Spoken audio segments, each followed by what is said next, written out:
This is a very interesting house here. This is the inventor, but his name is Chief Crockett. This is the inventor of fireproofing. By the way, Long Beach was meant to be a party town. It was always meant to have a good time and the place. So what Chief Crockett would do was he'd have all his friends, they have a big party, and he set his house on fire and they all sit around and it wouldn't burn, and that was like some of their activity. There's a light post in the front which might be an original light fixture of Long Beach. Might not be, but that's Chief Crockett's house. All right, we'll go straight. So that's good. They're called white elephants because after the Depression, nobody wanted them. No one wants a white elephant. And so let's see. So we covered a little bit about World War I. We covered a little bit the Indians. We covered Senator Reynolds building the boardwalk. What street are we on? This is Beach Street. Left to right. I think right. Go right. All right. So we talked about how Senator Reynolds had the vision to build an island, a city of play, to I could quote Roberto Fiore, but that's what he actually advertised, that a city of play, and Guggenheim and Reynolds, the rich people, Belmonts, they would come down here.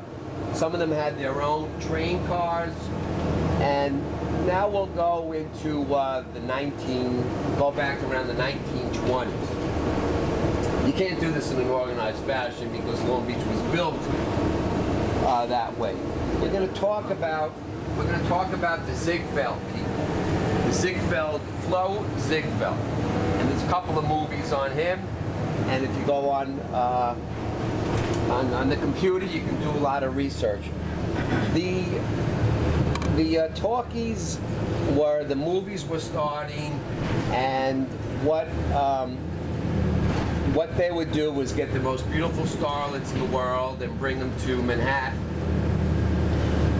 Let me see, we're going to slow down at this corner. We'll make a right, yeah. And some of these people would keep their girlfriends in these houses. So Flo Ziegfeld, he did have a house in Long Beach which was torn down, and let's see, we'll stop over here on the left. This house is a very interesting house. It has a couple of stories. Now, story number one is that it's called the Spanish flamenco dancer's house. I've been in the house, and downstairs is a dance floor.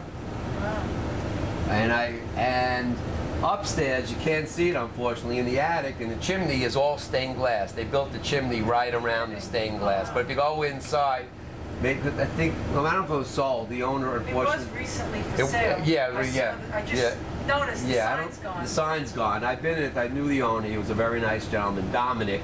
And I once went upstairs and I saw the stained glass inside. So that's story number one. Story number two. So it's a fact that the Ziegfeld Follies girls lived here. We talked about Lillian Roth there. And story number two is the Spanish flamenco dancer was, somebody's mother. You know what I'm talking about? They finally identified who the dancer was, and I can't think of who it was. Story number three of this Ziegfeld Follies girl is that, and I couldn't prove it, I went online to try to pin it down, was Max Fleischer. Max Fleischer invented Betty Boop, made a lot of money, and there's also a story that he lived here in one incarnation. Some of these stories, like Rudy Valley's house, and Eddie Cantor lived across the street from me. Some of these people might have been here only for like a summer.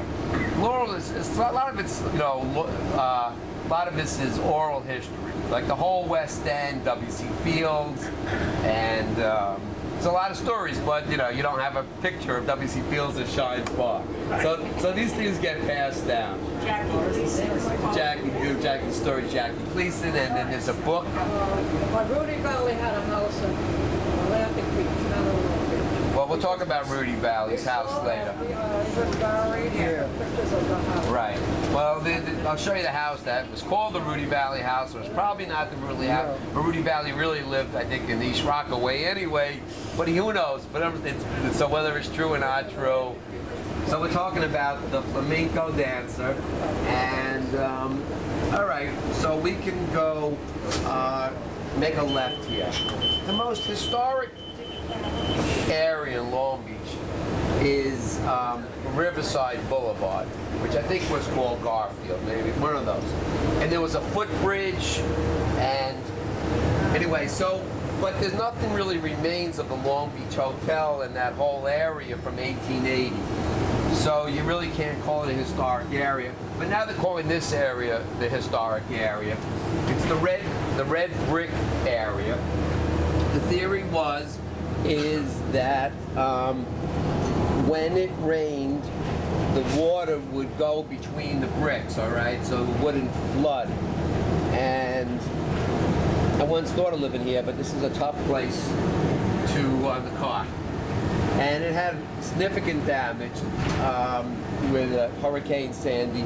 This house on the right is a mirror image house of a house by the left. It used to be from a doctor, Dr. Sheldon Simon, had another name, and it's there are these glass plates that survived.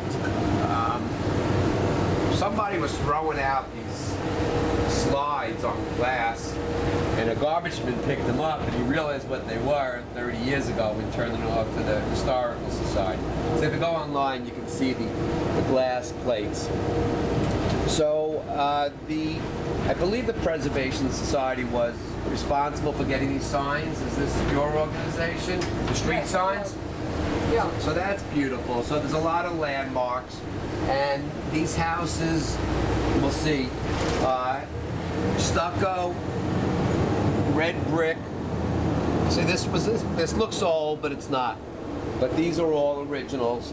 Stucco, red brick. The tiles are called Ludici tiles. You can get them in red or green, and they were guaranteed to last 100 years. And if they leak, they fix it. So each one of these houses is quite spectacular. And then there was a lecture a couple of years ago at the Historical Museum about the lions. Some lions are based on the New York Public Library. This one has Oriental, Asian lions. This house. So at your own convenience, it's my job really just to stimulate your interest, and you come back. This is an interesting house on the left with security cameras, and there's a whole story there, but I'll pass on it. There's the museum, which they change their exhibits bureau. This was a physician. Let's stop here. Any cars behind you? There's 4, 5, 6 houses built in this design. I call it the H design. This one was Dr. Thomas.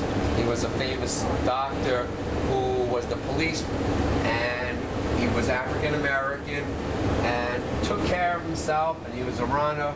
And unfortunately, 10 to 15 years ago, he passed away running on the boardwalk. But it's a pretty spectacular house, and I believe this one does not have a second floor. We'll pass by a house very similar that does have a second floor. Senator Reynolds Church. This is important. When Now that's an important church. the steeple is a And replica. His mistress lived over there. Senator Reynolds really never lived in Long Beach. They might say, well, we'll have a house, we'll say Senator Reynolds' house or this, but he might have stayed here a weekend. His claim to fame was a boat called the Daydream, which was docked on, I think, the 17th hole of the golf course, and that's where he really stayed. And then his boat became. In World War II, it became a barbecue, whatever. And there's a story. He has descendants, but I couldn't find it. This is an amazing house. This was, I'm not an architectural genius. I never took a course in it. This was Robert E. Lee, not the Robert E. Lee, but it was Robert E. Lee. And I once went, and it's spectacular. And they put a lot of money in fixing it up. This was all underwater. And so we're on the red cloud. On your right is the only cemetery in Long Beach. I'm a physician, and no one ever dies in Long Beach. But first of all, there's no funeral home. You can't be buried. There's no graveyard. Technically, it's called a columbarium, which means for animals, a place for animals. And if you're a bird watcher, as I am, this is a great place to see birds. But you can, I don't know the details, but you can have your ashes placed here. So last year someone said that it was strictly animals. I have patients who said, no, I'm going there, and I believe her. So it's an interesting place, and it's worth going in there. And it's open to the public, so that's the columbarium. So if you go to eBay now, and you go to Long Beach, New York, there's a picture of this house, which I never saw before. This is, I believe, Dr. Gupta's house, and on sale now is a original postcard of what this house looked like in 1920. So that they're always learning. So so I just right-click it and then I save the picture. It's much cheaper. But it's the first time, and he's a great doctor. On your right is a I don't know. I think it's a monstrosity. This is, but the doors are interesting, and it doesn't fit the neighborhood. Right. What you shouldn't do is the door. Right. I don't know. Here's Martha and Richard Ross's house. We're gonna go here afterwards for. We're gonna stop here. This will be the last stop, and we'll go in there and talk about it. But it has the veranda. Now these houses had an ocean view, right? There was the ocean, so you have to think back in time. Just to two things. Stop 1 second. On your left is called Moorish architecture, Moroccan and what's the second one? Moroccan and Moorish. Spanish, thank you. Revival. Moorish revival. You can throw a couple. And you can see the windows are mosque-like, and that's the Moroccan, with the Crusades and going back and forth.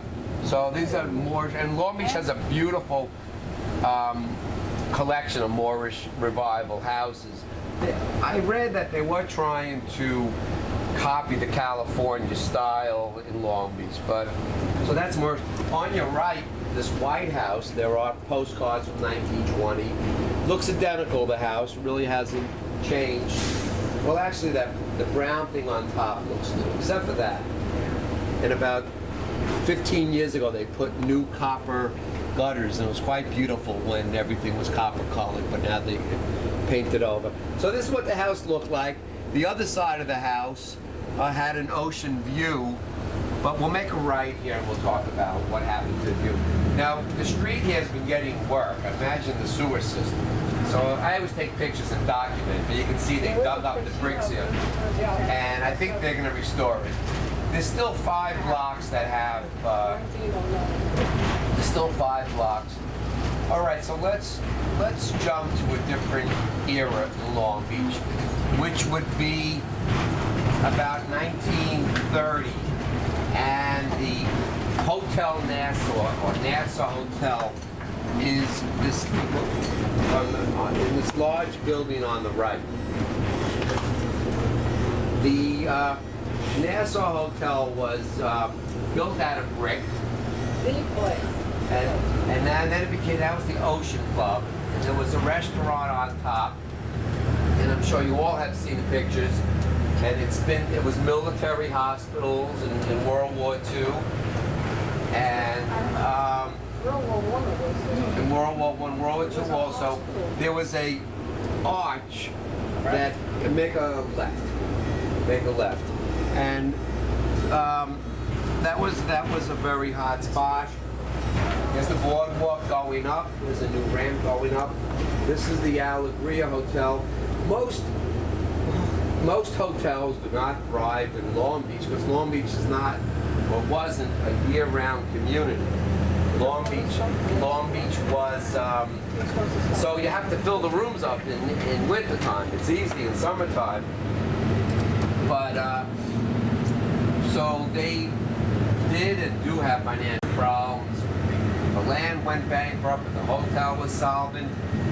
They got lucky and stayed afloat because of Hurricane Sandy. The government had to put people up, so they rented out the room. So it gave them some more time.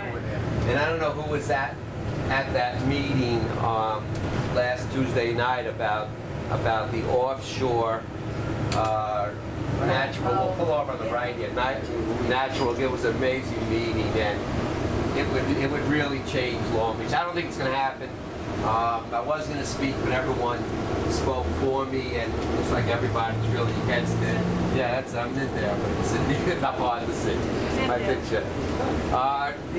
One of the major things, besides it being a terrorist site, besides them we don't know who owns it, they're going to import gas, export gas. For being a natural disaster, it's going to affect it's going to affect the boats, it's going to affect everything.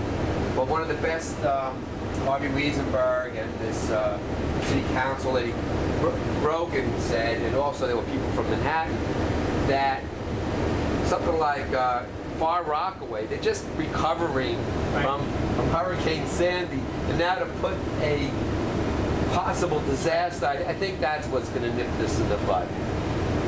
Let's jump to World War II. As we said, Long Beach was a military history. We'll go further up. Over here was called the Submarine Lookout Towers. I don't know if anyone has ever seen it in real life. There are pictures. For some reason, they tore down a couple of walls and they tore down cement blocks. If you look by the boardwalk, you can still see remnants of the original bunkers. This was part of the East Coast defense of the United States. There were roughly 30, 40 of these forts, and they would triangulate the guns from Fort Tilghman in the Rockaways and down. And you can go there if you ever want to take a nice nature tour. You can see these bunkers and the remnants. And so what this place would do, and you can see the wall, is that you couldn't see a German submarine, okay? They call them submarine lookout towers, and some of my friends used to play in the top of them. They were really for looking at warships, and the submarines were a surprise. We didn't expect submarines in 1943, 44. The important story was the Nazi saboteurs. What the Germans would do, or attempt to do, was put men in a boat and try to land them on United States territory. So we did a good job. As far as we know, no German U-boats who would land or whatever, and the guys came in. But at it in Amagansett, one night, a little dinghy came aboard, and there was some type of patrol on the beach, and he sees some gentlemen. What are you guys doing? And you should look into it. To make a long story short, they had explosives designed as pieces of coal. They had cigarettes that were guns. It was the real thing, and they caught these guys. They were going to go to the city and destroy electrical and power plants. And also the Germans landed in Florida, part of the same U-boat landings, and they were caught too. 7 were executed, and I'm not sure what happened to the 8 of them. But all right, so let's go a little further.